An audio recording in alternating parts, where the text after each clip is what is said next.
The idea of viewers taking part more would be interesting. It would be great if viewers could phone in and talk over the videos, talking about them as they're playing.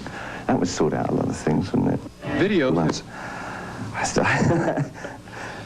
So, I mean, that's the thing that video channels should do more, I think. They should talk about television more. I mean, we do live with the thing, television. There's very little education about television and how you can live with your television, you know, how you live with it, how to turn it off. For today, Boyd Matson, NBC News, Los Angeles. David Bowie and Mick Jagger are touring the country together the easy way. No live performances. They're appearing at a local theater near you on film. For the month of September at 5,000 theaters, the Bowie-Jagger duet is playing before the feature movie to help raise money for the starving in Africa. Mick Jagger and David Bowie! David Bowie and Mick Jagger, like many other performers this summer, decided to sing for someone else's supper at the Live Aid concerts to help alleviate hunger in Africa. The concert was designed to be a singular event, a happening. No live recordings, no concert movies to follow.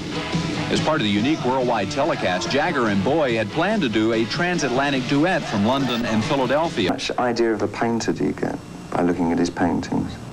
Just an aspect of his work. I guess there's more about me and my work than anything else that's available. Nietzsche said it's wrong to confuse. He said a lot. An artist with his work. Yeah, yeah. Because that they are totally separate. Again, is a picture, is it saying anything if it's locked in a room and nobody's looking at it? I think the work is very much part of me until I finished it. When I've finished it, I really feel as though it has nothing more to do with me, and it just then reflects the audience that it's in front of. I find it very, very hard to connect with my work once I've written a song or done a performance or whatever. And I'm not very objective about it. I really find it hard to relate back to it again. Some of Bowie's more recent fans might also have trouble connecting to his earlier work. He has displayed a variety of unusual personas in his career, but in each case, he was leading a trend not following. Bowie's gift for showmanship and the spectacular served him well as he became one of the pioneers in innovative music videos.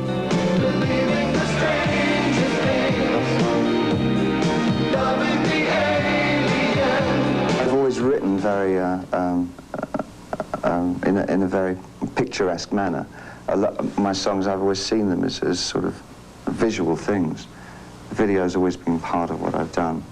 I just have to be permanently interested in what I'm doing. If I'm not interested, I have to throw that away and move on to something else. Does that mean that each one has to be different? Yes, yes. Do you feel like... I'm not a good perfectionist. I mean, I don't sort of get hold of something and chew it to death and work it through and make a fine object out of it. I flutter about from subject to subject a lot. Is this going to be essential in the future that every record has a video with it? I guess the next obvious stage would be to string about 6 or 7 songs together, put in a storyline throughout the thing and have a mini musical. I imagine very much that's the way it's going, which will be very entertaining. I mean, I'm a sucker for musical, if they're done well. Are you comfortable with the attention, the added attention that video? Obviously, you're in this business to draw attention to yourself, but video seems to make you even more accessible. Does that overexpose an artist at all? Yes, I think it would. I think one has to sort of try and temper that. I think that exposes those songs more. I think it identifies. I think, unfortunately, it tends to identify an artist with a particular song instead of the flavor of his songs.